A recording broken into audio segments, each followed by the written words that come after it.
Bonjour et bienvenue sur Chancela Tchela News Bande Kobalandi to Yambibino na Kimia na Mabota na Bino na émission na Biso ya Sika na chaîne Pesa Rabino.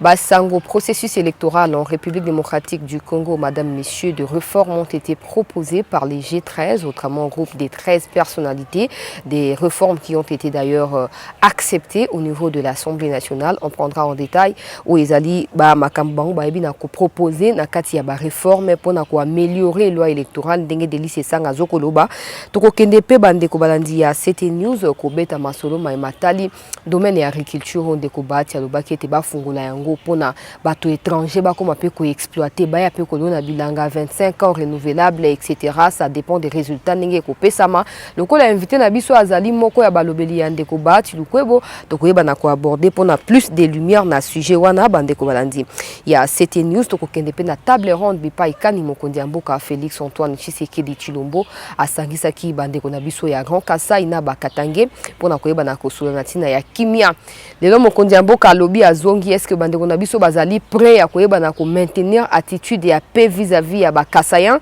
On pense pas encore que c'est le cas, mais pourquoi Tokoyeba yango pe na actualité oyo et puis Tokokende kolobela état de siège. Le président de la République va tenir une table ronde avec les caucus du député à Ituri à Nord Kivu, avec les gouvernements, l'Assemblée nationale et le Sénat, pour voir dans quelles mesures Bakoyeba nako réformer état de siège, question d'aboutir aux résultats escomptés par lui-même. Mais Tokozwa également négociation autour du gouvernement congolais na force négative et kosuka ndenge ni parce que force négative on mis présenté na table ya ba négociation té. Qu'est-ce qui garantit au gouvernement congolais que dialogue wane ko aboutir na paix pendant qu'il y a état de siège au même moment? To kobeta masolo ya nyonso pona kolobela yango to yambi pona bino mona mboka Chris Mukendi, secrétaire national adjoint chargé à mobilisation propagande. Il y a AFDC parti à ndeko bati lukwebo ndeko Chris Mbote na yo. Mbote mama chancela, mbote na bandeko nyonso bazwa libako ya Olanda biso. Donc naza disposé encore répondre na mituna na ona maire ko leka na kati ya mboka pe ndenge école za ko tambola. Et c'est ngozali mingi pona biso ko yeba bongo na ko yamba yo poto ebite longo na yonde lumière ezalaka pe apporter na ba sujet oyo inquiétaka ba téléspectateurs ya Chancela Tchela News ndeko Chris Mukendi me komileka ki toi les alaki ya moi ko ningana mingi na ba congolais pona makamaye ndeko bati auti ko proposer kuna na Sénat ete ba fungola domaine ya agriculture et comme accessible même na ba étranger mituna ezali ko se multiplier nga nazali moto ya ndeko bati te moyena ya nango nyonso ezali te alors bato bazoko loba boye bino bandeko ya AFDC boutaki ko défendre ministre ya économie notamment yo po babilili eleka ki ba député bati lukwebo bato bazoko mituna bo défendaki awa ministre ya économie lelo suka bino mo bozoko ya ko ba o te to fungola domaine ya agriculture na ba étranger bo sisina na ba indien te bo comme suko luka bo kotisa susuka ba même indien na makambo ya agriculture ndeko bati a proposé ki makambo ngo utakala te pona nini. Merci beaucoup maman chancela. Nali Bakou pesi potolo ba mai oyo pona ko éclairer lanterne ya peuple congolais mobimba. Naibi que ba congolais to bangara pona mabele na biso makasi. Eza pona beaucoup plus ba conflit aux anango na bandeko ya partie est ya République démocratique du Congo notamment ba rwandais. Je crois que quand Tswana et ça que les Camboniens se tali mabele et bangisara peuple congolais. Mais je voudrais ici que au-delà il y a paranoïa au économie na peuple congolais en rapport avec Maï Salama na Est la République. Au-delà il y a psychose oyo to tchana mituna biso. Tu vois que tant qu'on doit ça mibeko na mboka basala mibeko pona rwandais te. Mibeko nyoso na mboka basala yango pona congolais, pona intérêt à peuple congolais. Et Modeste Bahati Oazali président à Sénat. Yamboise à la présidente à Sénat, Azali d'abord sénateur, ça veut dire Azali législateur. Donc, rôle naé en tant que législateur, Azali, Yako Salami Beko, P, Yako contrôler le gouvernement de la République. Nao Etali, proposition de loi, il faut te rappeler, Awa Kezali, proposition de loi, parce que Zali déjà loi et Baneko existait. Loi Yango et Votama qui, je crois, en décembre 2011, donc ça veut dire que la loi et votamment qui dans la législature passée aux alliés bah, principes fondamentaux sur l'agriculture. Donc Modeste Bahati oh ya sali babenga ngo loi modifiant et complétant la loi qui existait. Donc oh sali a modifier biloko mosusu, a compléter biloko mosusu pour que pesa loi wana makasi nango et produire ba effet. Oui, que depuis que loi ngo qui voté depuis 2011, si le secteur de l'agriculture, tout en la production zéro. Pour de combattre, sur le plan agriculture. Porter aux voix et agriculteurs congolais. Non, mais ils ont domaine législateur. Entre 2011 et 2018, Modeste Bat est législateur, il est membre du gouvernement. Tout comme Denga Bandi en 2019, ou Fatim Mokondiambo, on peut que Banan n'a pas congolais. On n'y est bani, mais il faut qu'on étendre et qu'on rende accessible même dans les étrangers. Non, mais je crois que Bato Bazobeta Masolo Batang, Bazil Tam Suli Bako Otanga Mibeko Wanate, la loi est d'abord pour les nationaux. Ce n'est pas que va passer opportunité à les étrangers bayamba la moroté. Bana Nyamboka d'abord. Dans la loi, on parle d'abord des Congolais, des nationaux. Donc, bazaba premier bénéficiaire, il y a la loi Owana. Il faut te rappeler que maman chancela que sur le plan agriculture, dans Mboka Nabiso, production est pratiquement il y a 0%. Alors que tu as détenir 80 millions de terres arables. Mboka Nabiso, RDC a une vocation à nourrir Afrique Mobimba, peut nourrir le monde entier. Aujourd'hui, avec la crise, la Russie, avec la guerre en Ukraine, est révélé que la faiblesse des alliés belés, non seulement au niveau interne, pas Mboka, mais sur le plan continental. Parce que la Russie, en Mogo, produira pratiquement 80% de farine de blé. Aux 80% de la production mondiale de farine de blé. Donc, biso en Congo, alors que tous a plus d'espace autour de la mais espace où on est exploité. Voilà, donc c'est comme ça que Modeste bâti.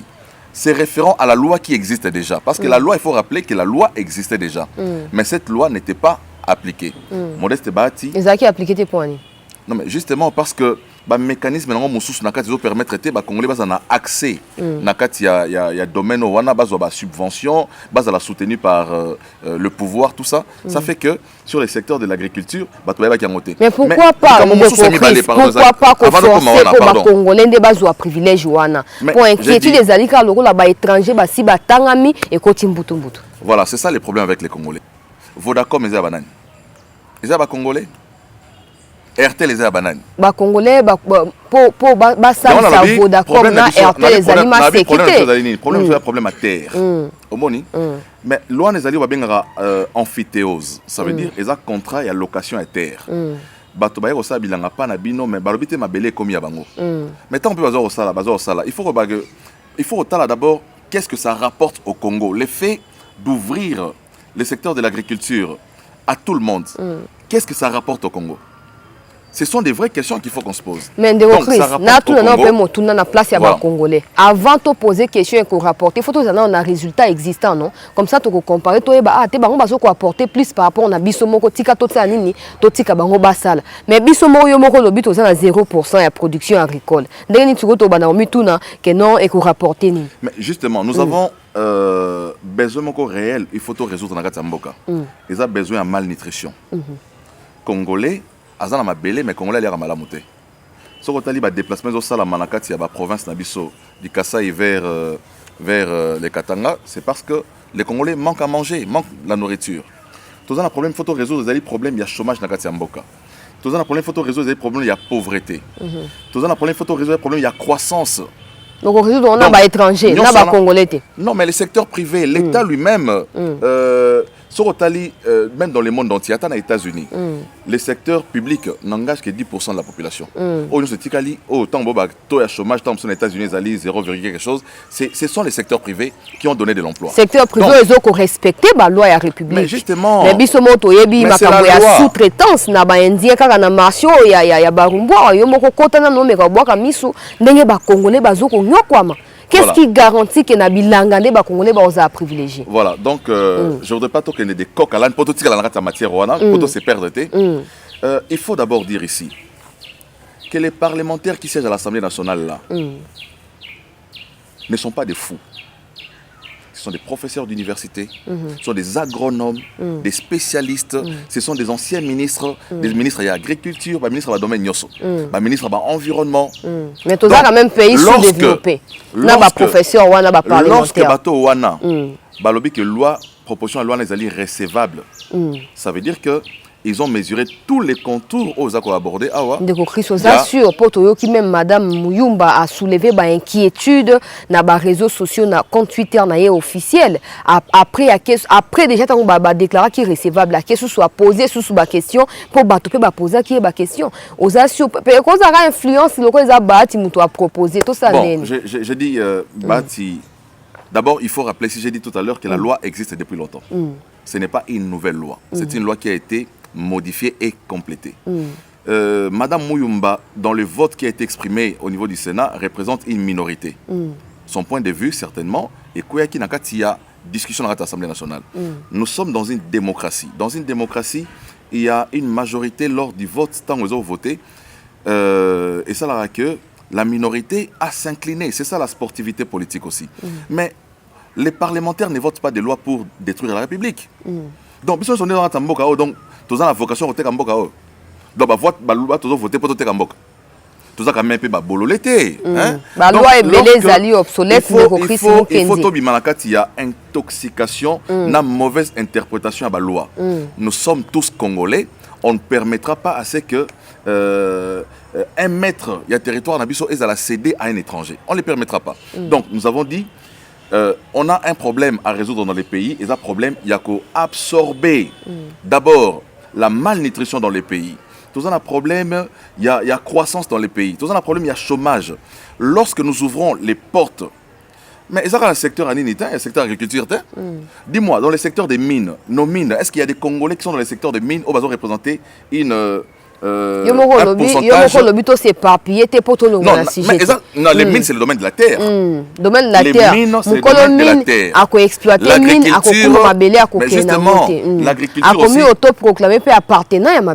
L'agriculture aussi, c'est le domaine de la terre. Les mines, c'est le domaine de la terre. Donc, si nous avons accepté à ce qu'il y ait des étrangers qui exploitent nos mines, ça veut dire qu'on ne peut pas, les mines-là, de faire sentir dans le quotidien congolais, comment on peut refuser à ce que les étrangers vont travailler la terre et produire le roulia ou le peuple congolais va bomanzala na kati ya mboka. Donc c'est paradoxal.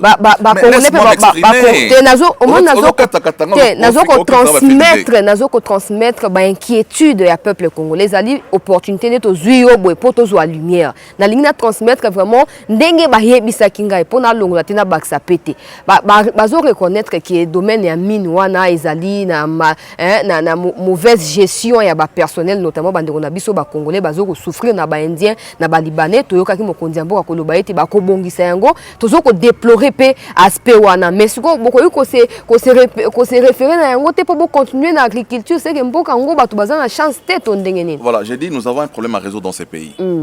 Un des mécanismes qui nous permet de résoudre ces problèmes, il y a malnutrition, ezali une loi qui ouvre la possibilité aux Congolais d'abord, parce qu'il faut rappeler ici que la loi, elle est faite pour les Congolais. Tant que vous avez aspect étranger dans la loi, mais quand on dit aussi c'est ouvert aux étrangers, c'est pas les Rwandais, parce que le problème c'est les Rwandais, je crois. Les Indiens aussi, les Libanais, les Pakistanais. Le problème, j'ai dit lorsqu'on a commencé l'émission, le problème de M. Zalinini, c'est la psychose sur les relations que nous avons avec les Rwandais. La loi ne dit pas que nous ouvrons la possibilité, il y a agriculture au Rwandais. La loi n'a pas dit ça. Et quand on a bateau, les Chinois ont l'agriculture dans le Biso, les Turcs ont l'agriculture, les Mozambicains, les Sud-Africains, ont besoin de l'agriculture étendre le monde entier. Ils peuvent venir, la loi permettre un contrat aux amphithéoses. Ça permet à ce que la terre soit louée. Sous-loué, naba étranger, mais aussi aux Congolais d'origine. Pour résoudre le problème, il y a Nzala Nakati Mboka. Nous avons rappelé à 80 millions de terres arables, les autres, les côtés. Et même Dieu n'est pas d'accord avec nous. mécanisme ya suivi ya application ya loi mabele ebele otori ko silisa nzala na mboka mais to sala bilanga te parce que ba moyen temps muso ezalité ba ressources ezalité ba muso bala ba tracteur te ba zomona ke posa bilanga ba hectare ya monene il faut ezala agriculture il faut ezala industrialiser na dimension ya parc ya Bukangalonzo. Revenons à la parc à Bukangalonzo. Mais c'est un contrat qui a été signé avec l'Afrique du Sud. Bukangalonzo, ça a été signé avec l'Afrique du Sud. Est-ce pour autant... Non, la crainte c'est quoi? C'est la terre. Est-ce pour autant que la terre là à Bukangalonzo, comment elle va sud-africain? La crainte c'est pas seulement la terre de Chris Mukendi. Naïb sinon c'est faire comprendre. La crainte c'est mécanisme. Ça veut dire que non, vous signez contrat d'accord, bah ba bandi, bah ko gérer bah congolais, bah travailler na bango ndenge nini. Le mécanisme c'est la loi. Et là nous sommes dans le secteur des affaires foncières. Modeste Bahati fait une loi, mais l'application de la loi, lorsque le président a promulgué la loi, et comme il domaine, il y a affaires foncières. Ce n'est pas Bahati qui va commencer à donner des terres aux gens. Donc, au niveau des affaires foncières, la loi na bango, la condition, ils vont permettre que Moutoupa soit mabélé, il faut remplir la condition au wana. Donc, en ce qui concerne Mamozo Baroufou Tarabato, là c'est un autre domaine qui relève de notre secteur. Il y a entrepreneuriat, comme le secteur, il y a gouvernement, ceux qui vont instaurer SMIG dans les pays, ceux qui vont instaurer salaire moko minimum pour les bateaux qui travaillent à l'étranger, ça revient au gouvernement de la République de les faire. Donc, nous restons dans le domaine de la loi pour dire que cette loi donne la possibilité à la République de pouvoir résorber un problème. Donc, pour le reste, il faut que le mécanisme ait un encadrement et accompagner l'Ouawana pour que les Congolais qui vont travailler dans ces champs. Parce que tant que ça donne de l'emploi aux Congolais. Industriel, patron d'entreprise. 5, 8, mais ils vont employer des milliers de Congolais dans les champs qui permettront à ce que Bilanga ce problème. Le problème il y a pris sur les marchés. Parce que le Congo est comme un pays producteur, il y a farine, il y a maïs, il y a il faut, en fait, la projection avec les politiques, c'est que les politiques fait la projection à long terme. La projection à long terme, mais le procès inachevé. Au moment où l'ONI était à Manga, au Loni on lelo au Manga lobité. Il faut nous était cola et botamanga sima on relié tant que une année. Voilà, donc je crois que le message est clair. Le message en rapport avec la loi, c'est une loi qui donne à la République la possibilité de pouvoir résoudre le problème belé, n'attend pas problème de croissance, problème il y a PIB nabiso, vous allez résoudre à travers cette loi. Si jamais les investisseurs venaient travailler, mais aussi les Congolais d'origine, hein, parce que la loi, comme j'ai dit, la loi n'a pas été faite pour les étrangers. Cette loi a été votée pour les Congolais.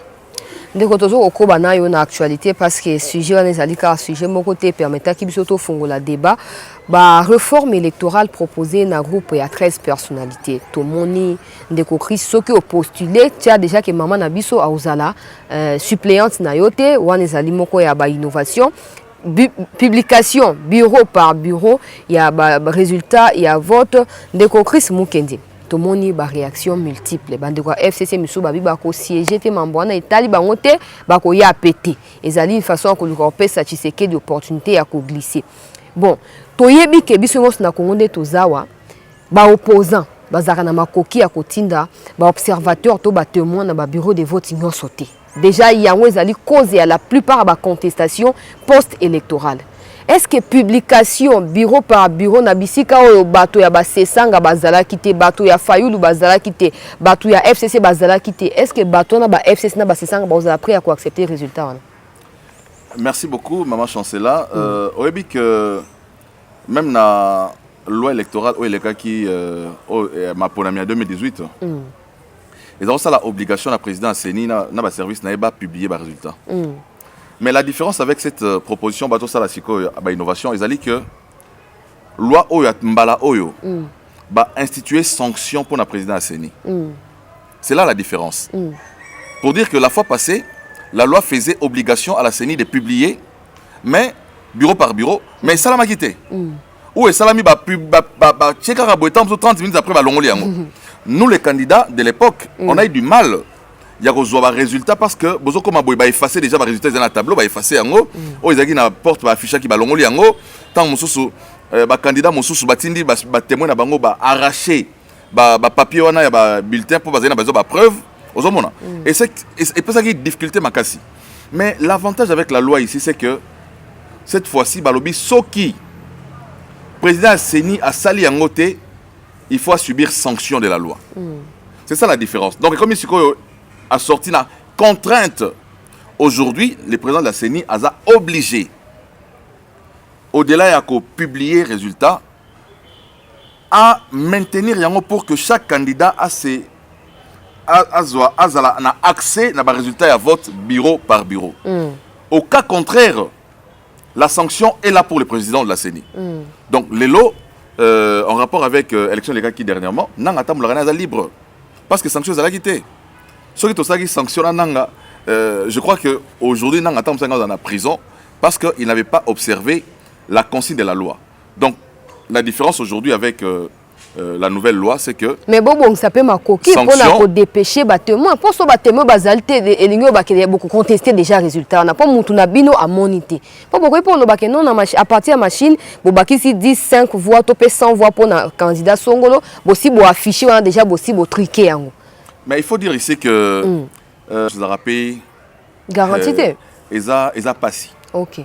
Que soit candidat au titre témoin bureau c'est très difficile.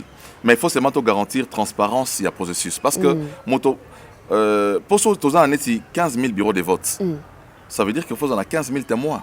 Je ne refuse pas. C'est ça l'avantage d'être dans un parti où ils sont implantés partout. Les témoins des partis politiques ont accès à bloc parce que les partis sont mieux implantés. Mais prenons le cas, il y a un candidat ou un candidat indépendant. Ça veut dire que si vous avez témoins, si vous avez 15 000 bureaux de vote, il faut avoir 15 000 témoins. Et les témoins passent la journée dans les centres de vote, dans les bureaux de vote, pour surveiller les votes. Ça veut dire qu'il faut vous avoir en charge. Donc s'il faut se avoir en charge, ça veut dire qu'il faut assurer tant mususu qu'on lia na bango, na komela na bango, parce que le processus on est que narata musu barola la paix qui lob na tongo. Alors il ne faudrait pas supprimer ma partie et imagine que on a trois catégories. Il faut avoir témoin pour tous les bureaux. Il faut payer sa moto sur $5 pour alia, pour amela mai azana kimia. Donc c'est un problème. Donc ce qui fait que candidat à mon côté témoin partout. Il y a un bibi tout malade ali va afficher moto a la possibilité de prendre connaissance, même s'il n'avait pas de témoins, à travers d'autres mécanismes, même avec téléphone, la photographie, bureau par bureau, quand on a photo, tu peux faire la comptabilité de tes voix.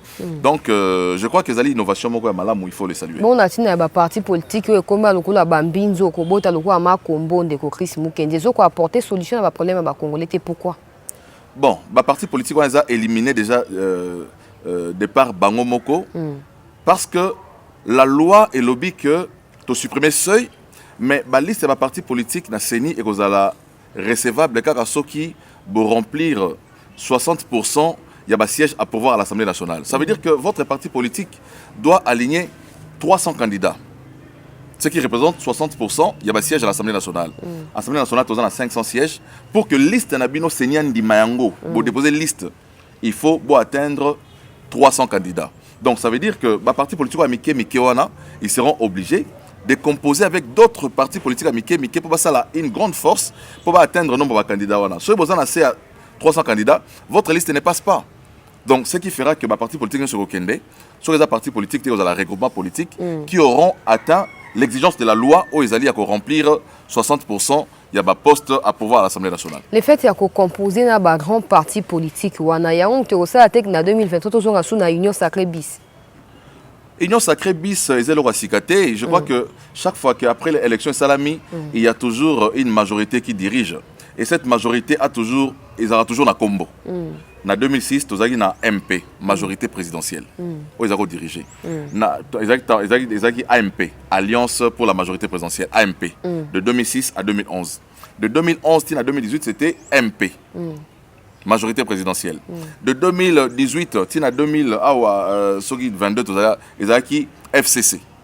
Donc, ce sont des mécanismes politiques où ils ont reconnus. Une majorité porte toujours un nom.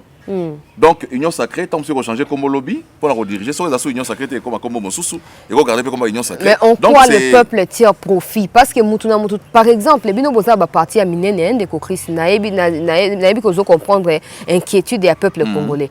Bato bana ba parti à minene problème exact. Mais ba o ba yaka pour na ko récomposer pour na osala ba alliance wana bazo lingana no ba continuer ko maintenir existence et à partir na bango. Ce qui fait en sorte que ba répondre pas totalement na ba responsabilité au gouvernement na peuple azo causer la bango parce que bazo linga ba travailler ming pour partir mataper partir comme munene et pendant ces temps résultat ils alli insignifiant insuffisant et peuple azo continuer pourquoi pas qu'on travailler nga nazo sengara à 3 catégories comme ça sur beaucoup coaliser to yebi que UDPS AFDC PPRD ba coaliser par exemple ba bimisi majorité wana soki likambo komi bato ba koyeba ko s'apprendre na bino facilement.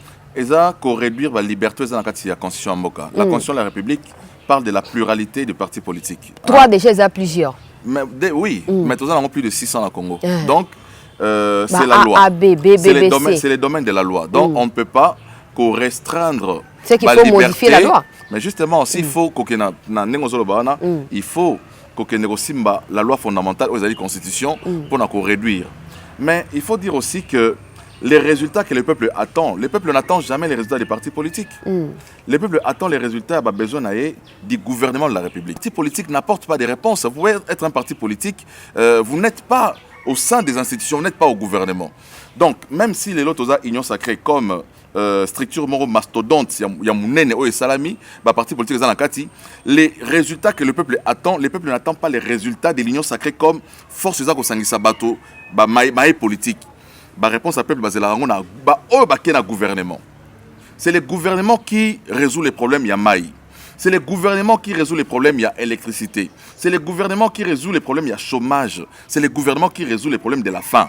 Ce n'est pas des partis politiques.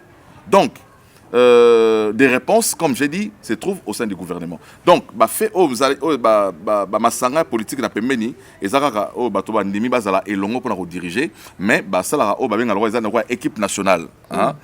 Sali sélection batomoro bakei bangonde ba apporter ba réponse na maïnio sur peuple bazana besoin. Ndeko Chris Mukendi parti ya sikre botami le 2 mai utukoleka wa mutuango parti botami mbala moko ye moko alobi azali candidat président pour na 2023. Ndeko Chris Mukendi tango yo ozali premier ministre au construire ba université ba école na ba o etikali ba hôpital car na province na yo. Maintenant, qualité de quoi topé de qui au koya ko senga ki république et pesa yo motole topé libaku ya ko kamamboka mobimba. Je crois que réponse mo lobi on a motuna na yo. Vous avez premier ministre otongika na mboka na coin na yo. To benga ngo nini? To benga ngo tribalisme, to benga ngo népotisme, to benga ngo kombo nini. Donc ba réponse ba peuple congolais bango moko bako pesa yango. Mais je pense que ça la partie politique ezali droit ya moto na moto. Maintenant, ça est libre au sein de la partie politique naé, donc on ne va pas se prononcer. Pour la partie politique naé, azana bato baza croire naé, donc te souhaiter la bonne chance. Ndeko Chris alobi na kati ya ba déclaration que ba force qui est à rejoindre l'union sacrée tango aboyi ba yeko yebisa ke okomona ba poursuite judiciaire contre yo et puis alobi susu alobi il n'est pas le seul na makambo ya bambongo détournement ayebi bato ba yiba ba milliards de dollars bazo ko circuler librement ayebi pe bato ba yibi ba centaines de millions de dollars siko likambo ya acharnement na ye ezali wapi. Au moins, ba lobby, ba ebisinga, ba senginga, ba wana ngolo banini. Au moins, le langage, un homme d'État ne parle pas comme ça. Un homme d'État, alors que Madame Julie Massengu a eu comme ngai pour convaincre ngai na kota na union sacrée. Un homme d'État parle comme ça. Un homme d'État s'assume. Un homme d'État doit rater ba lobby, ba yako lukangai, ba nandenan. C'est du chantage politique. C'est de la manipulation tout simplement. Je crois que tant qu'on passe au Bakeno, Naïbi Bato Bayiba, Kolekangai, tout ça, mais il était premier ministre. Tant que Bato Bazar Oyiba, il y a Moussane Zaginin. Il y a tant que Bato Bazar Oyiba, il y a Pekisi, il y a face à Moussala Naï. Parce que à Pekisa, il y a face à Moussala. Lelo, il y a fait Tama Boko Lelo, il y a face à Moussala Man. Mais il y a ma tata pour temps Zagui premier ministre. Il y a fait Zagui. Il y a fait Zalaki. Il y a bien tant qu'on est Batbana Oyiba, Bato Bato Oyiba, il y a des premiers ministres. Il y a des Bibango. Donc, je crois que ça va discours au peuple congolais avec prêter même pas attention, hein. Ndeko azosala o babengaka victimisation politique.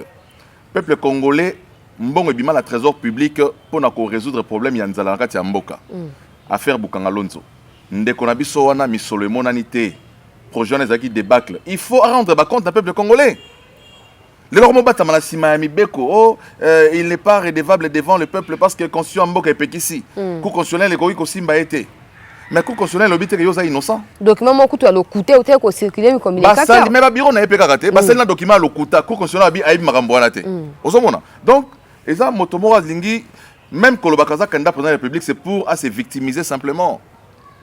C'est ça la méthode Azaro Sala. Ils ont pas alors que non un candidat président de la République, balingi ngana za candidaté.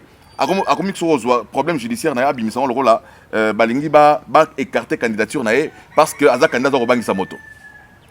Je rappelle ici que ceux qui matata pogno abanaki ko incarner ba chance ya FCC comme lisanga oyote ko la pouvoir ba zonga liso na pouvoir ba préserver pouvoir Kabila ngeko pona matata pogno po azala dauphin na Kabila pona été Kabila pona été pour nani parce que au mona na été leadership o ya lo baramikonyo so kuma leadership Kabila zo mona na kati na été bonne gouvernance ya lo baraona Kabila na mona na kati na été développement o ya lo baraona Kabila na mona na kati na été Kabila poni Shadari alors que c'était lui le premier ministre so azo vanter ba œuvre ka sala ba mbebele pona ba pona qui était za candidat na bango parce que il pouvait incarner.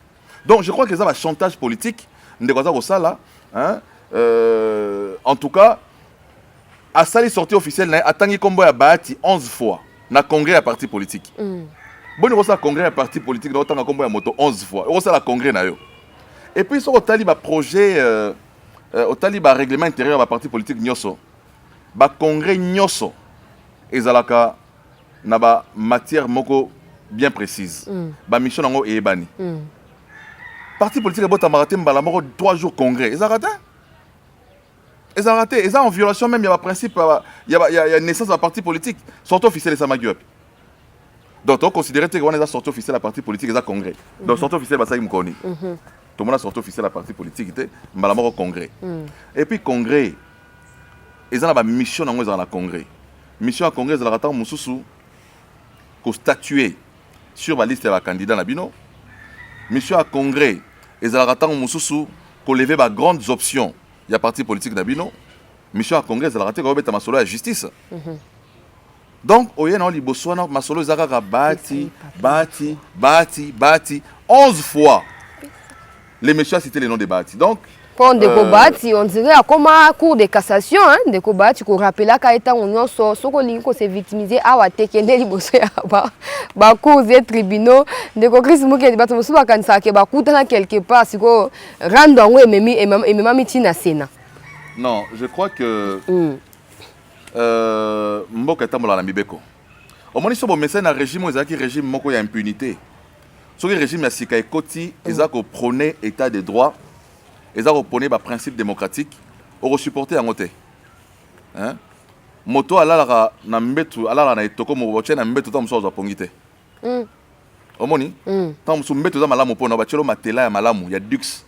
Bachelo la nango. Ozo ko kango so te po o mesana na o mesana la na ciment. C'est ça effectivement ce qui se passe. Bande ko bauti na régime ya impunité, ezaki yiba moto sala le côté. Justice ezalaki à leur solde. Justice en gros landaka ba opposant. Kokanga ba Franck Diongo, kokanga ba Diomi, kokanga ba gestion makambo. Alors justice ezalaki oya bango. Maintenant o etali makambo ko yiba ba ko sala le côté. Détourner na yo 32 millions snel muto ko landa yo te. Mais les lots avec IGF, moto ça za ko banga. Les lots avec IGF DG na biso. Na mois moko kaka ya avril ekokisi 1 milliard 500 millions de dollars ya ba recette. Oui, ça les matériaux.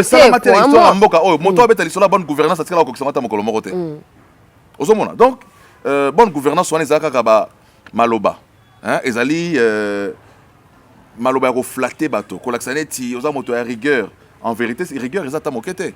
Donc ce qui au géraki mboka, il faut payer ondima au que ne rendre compte devant le peuple congolais pour qui tu as à gérer. Parce que ba million géraki des millions na ote. Bukanga lonzo wana ezaki ya biso fait olia. Mais toujours la crise, toujours la nzala. C'est mou les 60 000 francs, 65 000 francs. Alors que Bukangalonzo, c'était une réponse. Mais est-ce que la réponse, yo bomi yango, tout na le côté. C'est un déco. Oazo salawana je crois que Zali alors ça politique au moins tant toi bana mike so maman bi mono azo ça la politique hein ça veut dire que c'est vraiment mabe mu talokuta donc ça politique hein donc maintenant ça politique c'est politique on ya mabe oya malamu te o ça la Zali politique. Ndeko Chris Mukendi, bloc patriotique et zongi lisusu. Manifestation lobby vendredi tozana bango sitting devant palais du peuple mais oezoko kamisa bato zali comme on a été bato ya ensemble pe ba signer communiqué na kati ya bato ba lamuka ba CLC ba Milapro ba CALCC ensemble les arana kati ya opposition to ba délice sang baza ba député ya na kati ya regroupement ya ensemble bango bazo proposer ba réforme de l'autre côté ensemble OK sous marché to situé ensemble yango wapi. Si vous êtes situé chauve-souris wapi. Na habité Ndeko Chris. Azara ndeke, azara poukou. À Pumbara. Donc c'est clair. Hein, si vous êtes situé motosi kazalité, azara chauve-souris. Donc chauve-souris, motolinga chauve-souris na vie na été. Ata baliaka e. Ba muso baliaka e mais ba balinga chauve-souris te. Donc je crois que en politique il faut s'assumer. Il est clair que bandeko bazana bisoté. Bazana union sacrée mokonzi mboka je crois que à retirer la conséquence na ngonyoso tango remaniement ya lobby hein, je crois donc ça la wana ezali théâtre non seulement bango bato ensemble mais bato nyoso bazana kati ya bloc patriotique wana dans le sens que na kati ya Assemblée nationale chono au bazali membre ya FCC bazaba membre ya Lamuka les lieux indiqués pour lancer la réforme ezande na kati ya Assemblée nationale président Bossa Lobaki toza prêt pour la consensus mais na kati ya institution. Ozomona. Donc ba dialogue wana toyebi ndenge sukaka. Dialogue est comme le rôle à chantage na kati ya mboka, ce qui dialogue ezalité, il faut que na balabala, bobi misabana ya bato ba innocent ba ngena kokufa pona ba intérêt na bino. Hein? Mouzito en tant qu'ancien premier ministre aura déjà $35,000 chaque mois. En tant qu'ancien premier ministre. Ah bon? $35,000, il y a Kimia Azoranae. Azapé député. Abi assiégé à la population. Asali 3 ans. Député nani assiégé à la population. Comment député assiégé à la population? Place à recevoir l'Assemblée nationale. Donc on est allé escroquerie politique, la farce politique. Hein? Moto va voter, ça fait 3 ans ailleurs l'Assemblée nationale. Alors l'Assemblée nationale est allée illégitime. Même bon l'Assemblée nationale on est illégitime. Ce va foutre salaire aujourd'hui. Aux autres n'a pas de base de là. Ah, aux autres bien à téléphone. Bon bon les gars colonine. Babé les gars les 7. OK. Allez, les 7 OK aux Mbongo. Mais aucun n'a raté. Donc bato bazoli mbongo ya peuple congolais au fêlé basa relo roté. Est-ce que le peuple congolais c'est bien bato boy? Et puis bato bazoli ni ba pesa biso ba modèle ya gestion, modèle ya gouvernance na ki moyibi ya boy. Hein? Oh ezali moyibi. Ezali distraction. Et puis ba robenga bana ya bato ba kende ko ba bunda pona bango ba koma ba ministre. Peuple azo gagner ni na dialogue wana. Pour ce dialogue salami il va rejoindre Mouzito, va commissaire tant Moussou vice-premier ministre. Bazui ceux qui les sanga bonganga, va passer ceux qui poste nini. Bazui oh Moussou ceux qui nani, va passer poste. Mais peuple poste n'est zawapi. Ozomona. Donc on nous choisit comme ça pour intérêt à bango moko. Peuple congolais zakunate, bakoza peuple va utiliser au peuple bobimi boy. Ba ebi peuple mibeko ya mboka. Bako violer mibeko ya mboka, bako komata mo candidat pour la gouverneur à ville. Bako yaka ka bongo. À l'état on va repenser bango ba lacrymogène tout ça les bandi ko se victimiser alors que baza bato ya liboso ya ko violer mibeko ya mboka. Donc je crois que o ba osala wana ba sala lobby ezali distraction. Boye bisande ko Mouzito ya ko siéger na Assemblée nationale. Soka zali na makanisi ya ko mema. Ana na Assemblée nationale.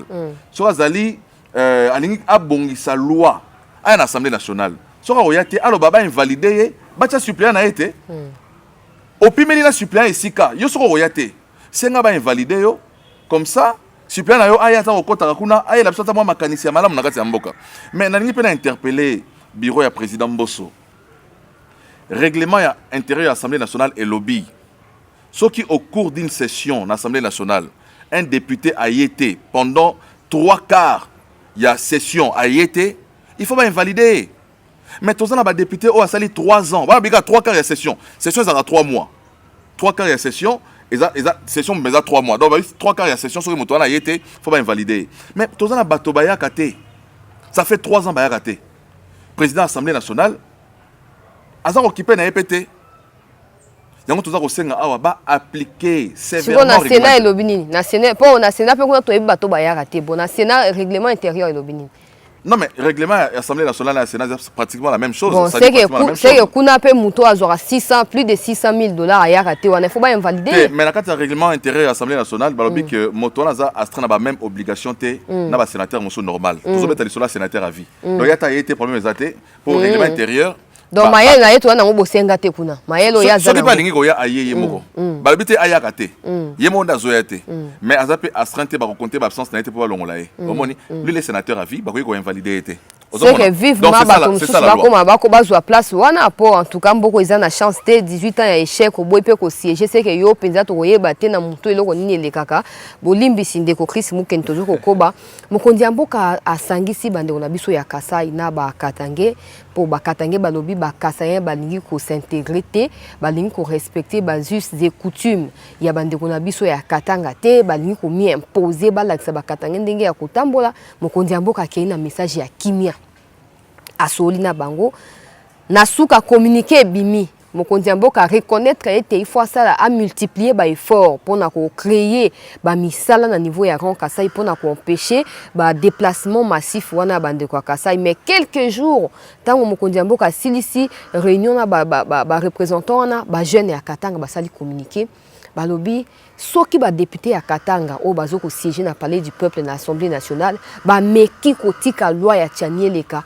ba tia makona bango kuna te po ba yebi banda kuna bango ba yebi sika ba fandaka ba koyeba makambo bango ba kosana bango ndeko Chris tolo bano mambo loi ya Tianité pourquoi bande kwa Katanga ba se comportera bongo toyebi ko za Katanga te mais motuna kaka ngamo pe na mituna ga motuna lo yo po ni ba se comportera boye bande ko wana c'est pas quand ça va congolais na habité mais nalina bana mambo ba culture au moins biso nyonso na boulevard na Aldar to na olia shawarma et utapi biso de shawarma na Congo ba sala shawarma et utapi ça veut dire que chaque peuple et c'est quand nyonso akendaka tambola na culture na tradition na to komi ko ndima ko lia shawarma mais shawarma biloko batia na kati tamso mono yebi yango oyeba te mais ça biloko ba libanais. Donc un Libanais quand il va dans un pays, il amène sa culture, il amène sa tradition. Un Chinois soit aller à grenouille. Soit na kati mboka na bino tamno aller à grenouille, te ya aller à grenouille. À moins que offensé bino ba savez biso a pas na biso grenouille azo représenter divinité. Na mboka musu neti ngombe ba liaka ete ba mona neti ngombe za wa nzambe. So le ngombe ba roboma yo parce que ba me ole nzambe na bango. Ozomona. Mais biso awa na Congo bande wa mususu ba liaka na bango mbwa. Ngana muluba mena liaka mbwa te. Mais ba lo mususu ba liaka mbwa. Siko pekisa liaka mbwa ni. Eza mbwa na yo. So le mbwa na yo. Mabenda la mbwa na ko na lupango na kangi mbwa na yo ya kolia mbwa na yo. Mais mbwa zo lieza mbwa na ye moko. Oh, siko ngana zo lia eloko ya ngai yo pekisa ngapola nini? Soki bino liaka yango te botika bino liaka te ngana lia yango. Tant que na fête ba tshaka menite bilo za bena mesa. C'est to liaka bilo nyoso. Otuna o nini? Ba bisio oyo ngulu te ngaza mizima liaka ngulu te o sauter yango. Donc so liaka mbwa te, sauter mbwa. Moto liaka mbwa akolia yango. Eza la menu na fête. Hein? Donc réponse munene mais eza menu na fête yo liaka yango te muso liaka corbeau. Yo bi nga corbeau na kolia ete. Moto muso liaka corbeau. Ba tuso liaka pukut. Siko soyi muto na Katanga una moni puka kanyi puka lambi alia donc bino ba Katanga lo ba liaka pukute allez bon luke muto ba problème. Donc je crois que ça un faux problème. Le Congo appartient à tout le monde. Bande on a besoin Katanga ba que Katanga eza ya bangote. Katanga eza ya ba Congolais nyoso. Congo central eza ya ba Congolais nyoso. Kasai eza ya ba Congolais nyoso. Otuele, Bazuele, Ituri. Hein?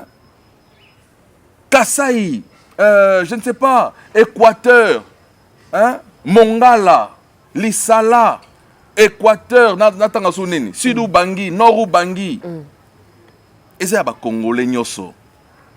Biso to kolana Mobutu, awa ngana botami sou Mobutu, hein? Mobutu ayebisaka biso esika nyonso kokende na Zaire eza epai na yo, na mboka na yo. Soki ngana ke na Sud Kivu na se centre naza pa na ngai. Soki na ke na Nord Kivu na ke na Maniema naza Congolais na kobanga eloko te. Pourquoi makamango elamuki ka tango Fatia comme président de la République? Non, je crois que ils ont remonté pe mosika makambo ya Bakatange na Baluba, ils ont remonté mosika. Félix n'était pas encore président de la République, mais Tumbao et Banda entre Katanga na Kasai. Je crois que il faut bande konabiso ba intégrer na kati na bango culture il y a tolérance entre peuples. C'est tout le monde qui chinois ba pas na Congo, boya Congolais qui n'est pas na Katanga. Tout le monde dit chinois aya awa. Tout le monde dit libanais aya awa, ba indien aya awa. Ozoboya Congolais qui oya Congolais a qui n'est pas na Katanga. Katanga wana banda ko se tonga mi ba Katanga ba tonga yango. So ba ni to tira bon Katanga. Siko banque centrale ekende wapi? DGD ko kende wapi? Ba entreprise nyonso eza national à caractère national eko kende wapi? Ba osala monnaie na bango moko ya Katanga. Bon ba Katanga yo baza na Kisasa na Équateur na nord Ubangi na Kasai na Congo central ba osala na bango ni. Mais justement, il faut pas to luka to bebisa mboka na biso. Eza lokola biloko eza malamu bokoti yango misapi na kati bo bebisi yango. Donc mosala baza ko sala baza ko kota misapi na kati ya biloko foto lia biso nyonso. Bazo bebisa biloko. Bande ko wana il faut pas revenir à la raison. Nakati ya Katanga wana ezala ba Katanga baza ba locataire pa baluba. Ndako avandi Katanga avandi moluba mudatonga yango. Ba entreprise monsieur ezebele buna na Katanga ezala ba Katanga ta. Ezala ba Congo, ezala ba Swahili, ezala moto à Sud Kivu, ezala moto ya province mosusu. Ndiko Chris point de vue na yo na makambo matali loi chani to kende pona osukisa. Yo zali pour ou contre to ba peka ezali ka azoko apporter peut-être moins modification na article 72 parce que ba préciser que congolais d'origine wana ningi ba tata mama baza ba congolais. Mamba omoni ata na Bible Nzamba tikaki Joseph akendeti na Égypte. A commissaire premier ministre en Égypte. Mais Nzamba tikala jamais qu'on dit que Joseph ozali mwana na ya l'autre bandoto ya makasi makambo nyonso ekokisamaka akoma pharaon en Égypte.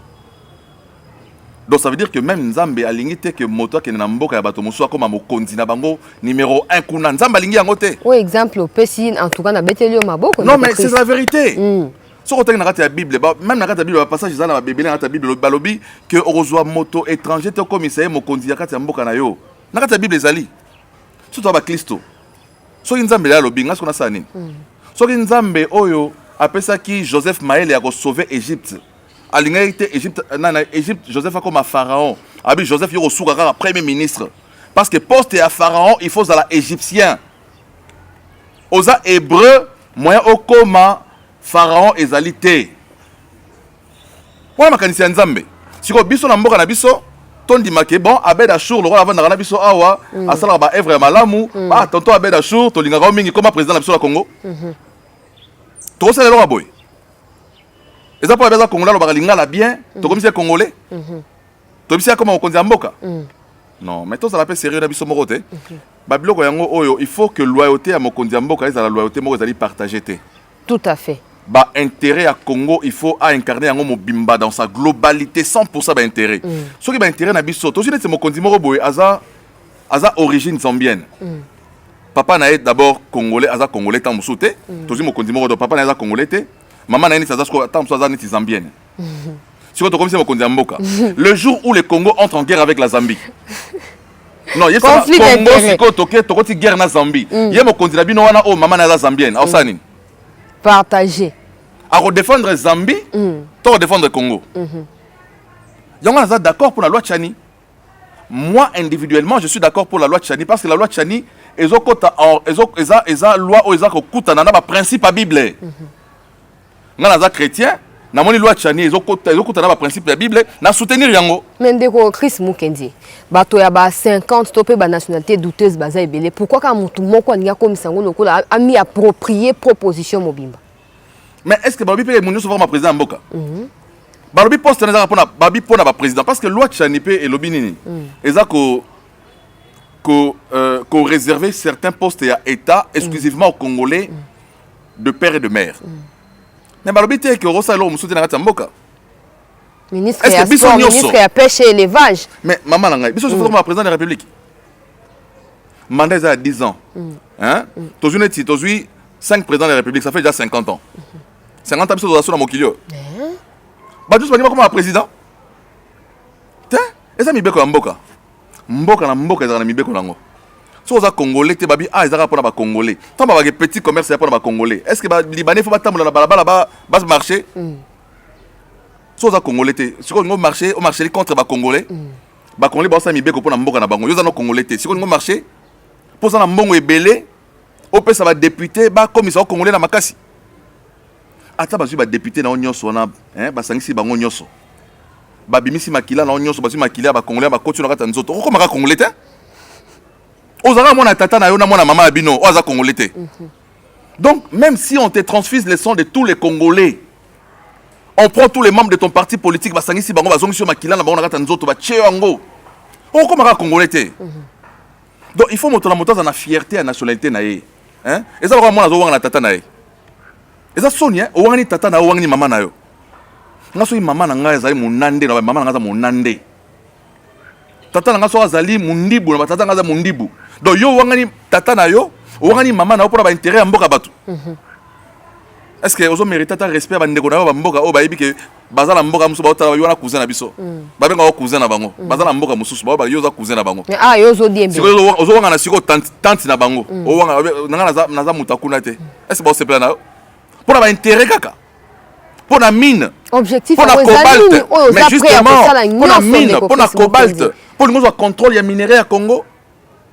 Et vous avez souka pour mandat pesara limité. Et vous souka quelque part. Non, et vous souka quelque part, mais pendant ce temps-là, à ko brader ba ressources en boka labino.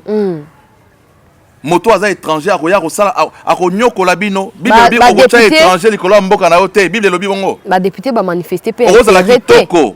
Rosa la sunga biso. So motabele opesa mbongo eza malamu. Sunga kaka. Hein? Et à ma bête côté la pe osunga te. Sunga kaka. Ma belle pe pesa yo likoki ko sa mbongo te. Même mboka o pe pesa possible ko papier botambongo. Pourtant au pays au bandaki mosala hein vous avez peut-être musu na mbongo za nango lelo te Congo nde pesio makoki ko mana o za nango lelo eza mbongo ya Congo nde commission ici kozali so comme millionnaire so comme milliardaire eza Congo nde commission millionnaire milliardaire bon ba député bazo ko mi manifester favorablement te bandali kamango zo beta malisolo te le moment n'est pas opportun tout ça maman babilo boko ba elesa ba kataka yango te so le boko ande elesa yo kasi o katango. Mais baza minoritaire de quoi? Ata minoritaire wana te. Tout ça ata ata minoritaire wana. Donc ce ba pesa ko loko. O défendre ngo rat. O ba que non te juif et nani juif o aza juif te a congolais. O ba non cimetière tata na ezara na Gombe. Bon là ça même si bon na tata na les autres tata na yé pour la no aza congolais. C'est quand même ya soni. To ke na sujet asuka pona ko clôturer émission de Chris Mukendi. La négociation entre le gouvernement congolais et les groupes armés na Kenya, Chris Ndeko Fayulu a s'est prononcé à l'Obi, c'est un danger dans lequel le président est en train de placer le pays. Il faut que tous les Congolais et qu'on s'oppose radicalement. Na makambo président Zoko Zoualoko a une décision pour na Kamboka et pas na Rwandais. Pourquoi quand biso bato tozali na victime ya ba atrocité ya ba groupes armés des photos de négocier na bango? Au même discours, oh, ils ont un discours. Et à mon temps, on a sécaré ça dans le théâtre. L'histoire à Rwanda na RDC, Félix Ntaï dango. Tant que les policiers sont bakendaki na San City en 2003. Bandimi que bato bazaki na Bemba, bato bazaki na Azaria Suruberwa, bato bazaki na RCD nyoso bakoma bakota na armée à Congo. Bakoma tina kata ba institution politique, bakota na Sénat, bakota na Assemblée nationale. Bazalina Félix Tshisekedi. Ce n'est pas Félix Tshisekedi qui a commencé les problèmes.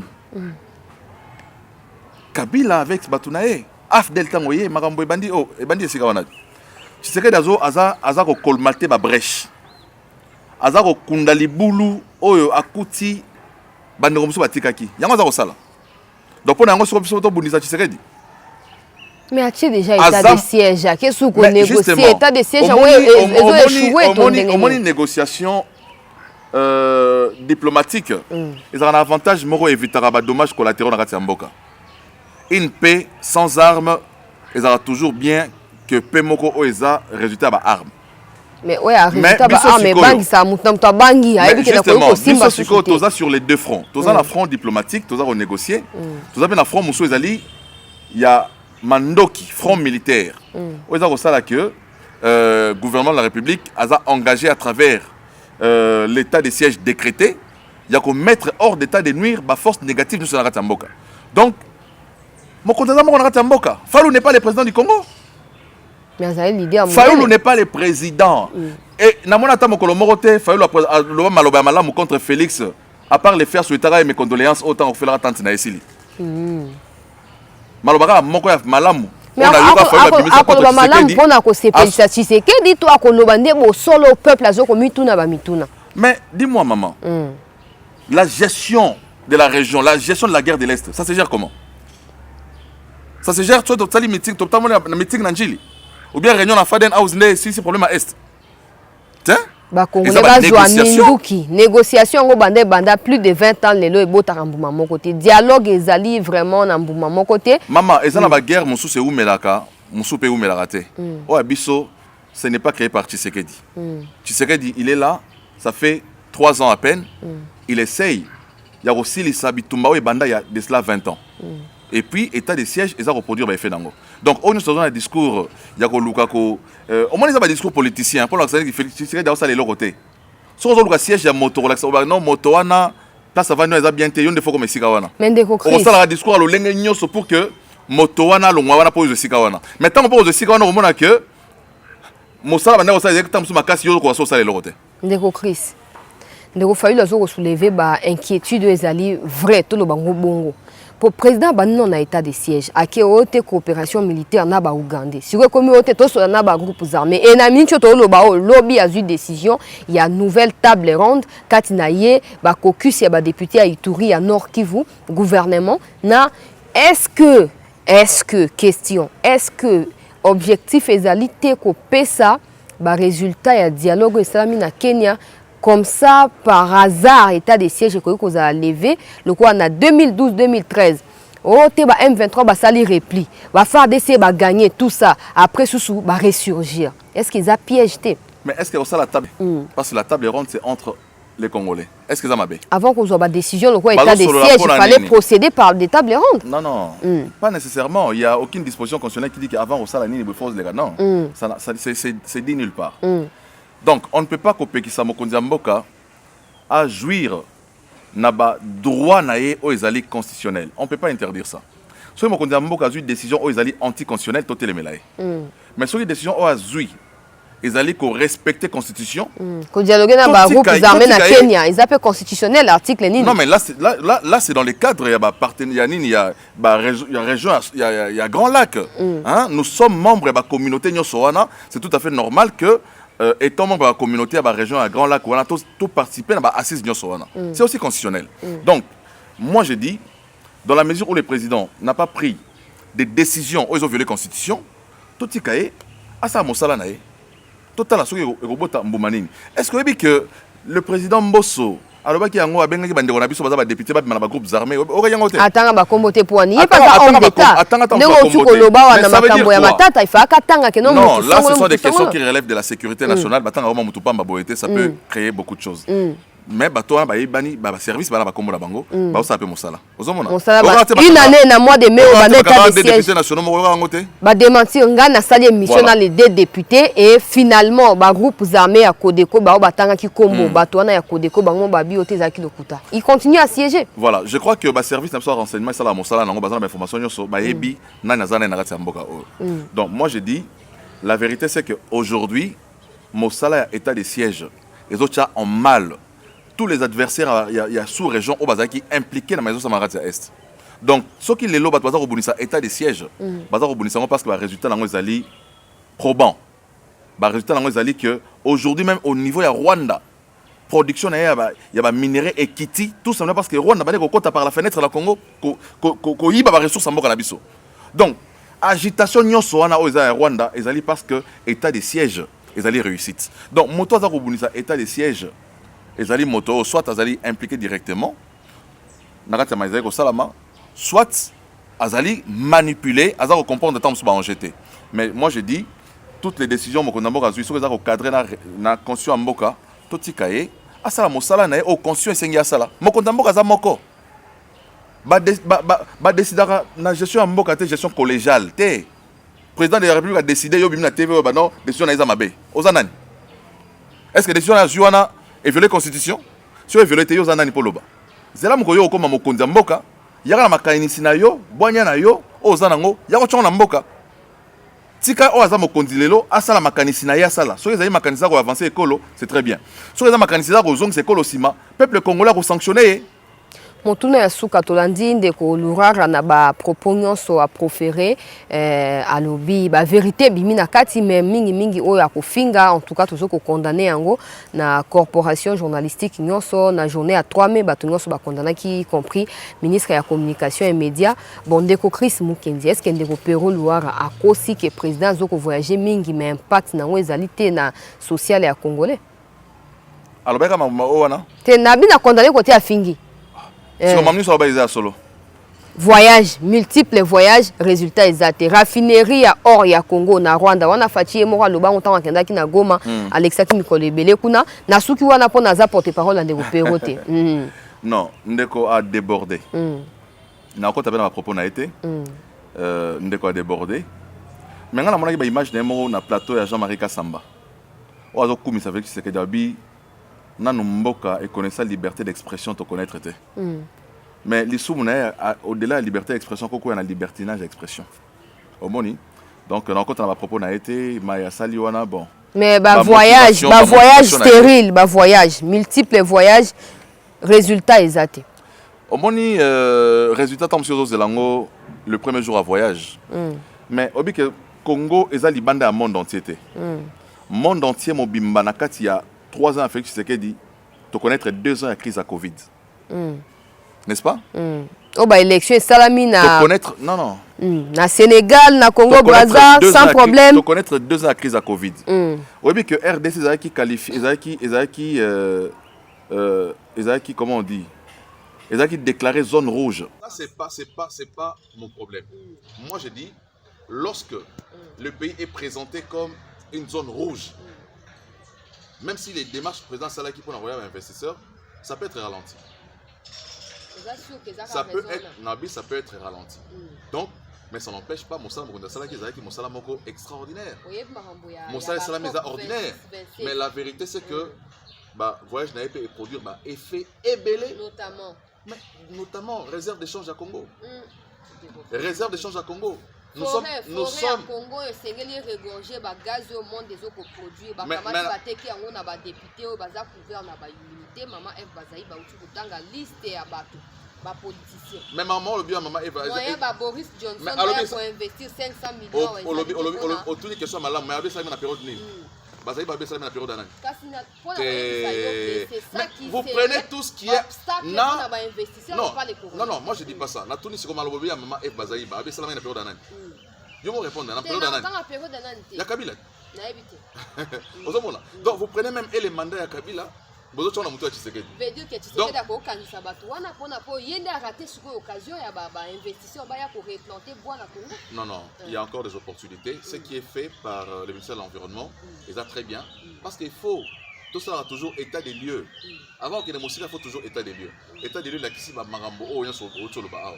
Donc le gouvernement de la République prend maintenant des producteurs. Dernièrement, vous avez vu que le président turc était ici au Congo. Si les voyages du chef de l'État n'étaient pas produits, le président turc a à l'heure actuelle, les Congolais à Turquie baza expulsé. Nous avons plusieurs appels dans l'émission directe pour l'ambassadeur ya Congo na Turquie à Zapote. Na mboka nyoso somme dazo vivre na clandestinité za expulsé. Ata l'Angola. So mboka nyoso. Biso quand ça loa Congolais place azali il faut à vivre nenga lingi azala licence au sa à lingita. Et c'est quand nyoso mboka nyoso okende.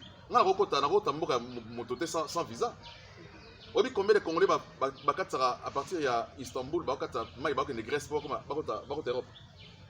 Moi j'étais en Istanbul, j'ai rencontré beaucoup de Congolais, combien d'Indiens? Mais bazana irrégularité. Bazana irrégularité. Donc, si vous avez une irrégularité dans Mboka, peu importe le pays, bazong c'est pas la bango. Mais à Congo bazong ça, c'est comme na souka. Bazong ça te va kendara. Mais yo mo yebite bato. Yo monate awa ministre nini DGM awa ekotsa ba libanais belé ba indien na avion bazong ça bango. 12 personnes. Mais bon 12 personnes à mouké. Des hypocrites. Des hypocrites. Biso Brazzaville. Bon di mamba na binote pour la nuit. On dit mambo kate pour mi pe koza piétiner même na ba étranger, on dit mambo. Voilà, il faut saluer les efforts aux Anakati Mboka. Oloba chiluba. Oui. On met tout ba chiluba. Oloba chiluba, oui ou non? Oh, autre point. Tout ça Michel Lingala. Mo tuna zo ya siko pona makambo ya langue. Oloba chiluba. Na loba mouké. Bo swahili. Swahili na yoka rappé muke. On le barate. Na le barate. Malheureusement bon. Pesa ka message à Souka na kimia na bande kwa katanga na ya Kasai ya bomo ata na lingala. Ba rappé lingala. Ba rappé français. Mm. Voilà, donc message est ça que Toza peuple moko. Le Congo est un et indivisible. Avec ses nombreuses ethnies, avec ses nombreuses tribus, hein, Congo ezali moko et indivisible. Donc bandeko na biso ya Katanga boyeba ke bakasanya bazana bino kuna baza bandeko na bino. Bakatange pe bazana Kinshasa baza bandeko ba Kinoa nyonso bazali awa. Bakatange bazana Kasai baza pa na bango na Congo. Donc Congolais sika nyonso bazali ezali pa na ye. To telemelande monguna ya mboka ozolinga ko memela biso balkanisation parce que ça va milimo ezo mema balkanisation na kati ya mboka. Il faut que telemela milimo wana soki ezali ba politicien bazala sima faut que telemela ba politicien o wana o bazala ko ba intérêt na bango moko na sima makila peuple congolais. Donc to vivre na bomoko, to consolider unité nationale na biso, to consolider cohésion nationale pour que Congo ait kende liboso. Merci. Voilà, merci Penayon de Chris Ndongo Ndimaki ko ya na mtuna na biso. Merci na bino ba nyonso bozwa ki libako ya kolanda émission yoboti ya bino makanisi na commentaire pour toyeba nini pe bino bozali na yango lokola ba idée pour na ko continuer ko faire progresser République démocratique du Congo. Merci na ndeko Bertin o yazala ki sima ya caméra pour na ko réaliser yango ndeko kuna kombonani. Madame Julie. Merci pe na Madame Julie pour na assistance. Nazaki na ndeko Chris Mukende longo na émission. Alors tokutani lobi na ngolo ya Nzambe matondi mingi.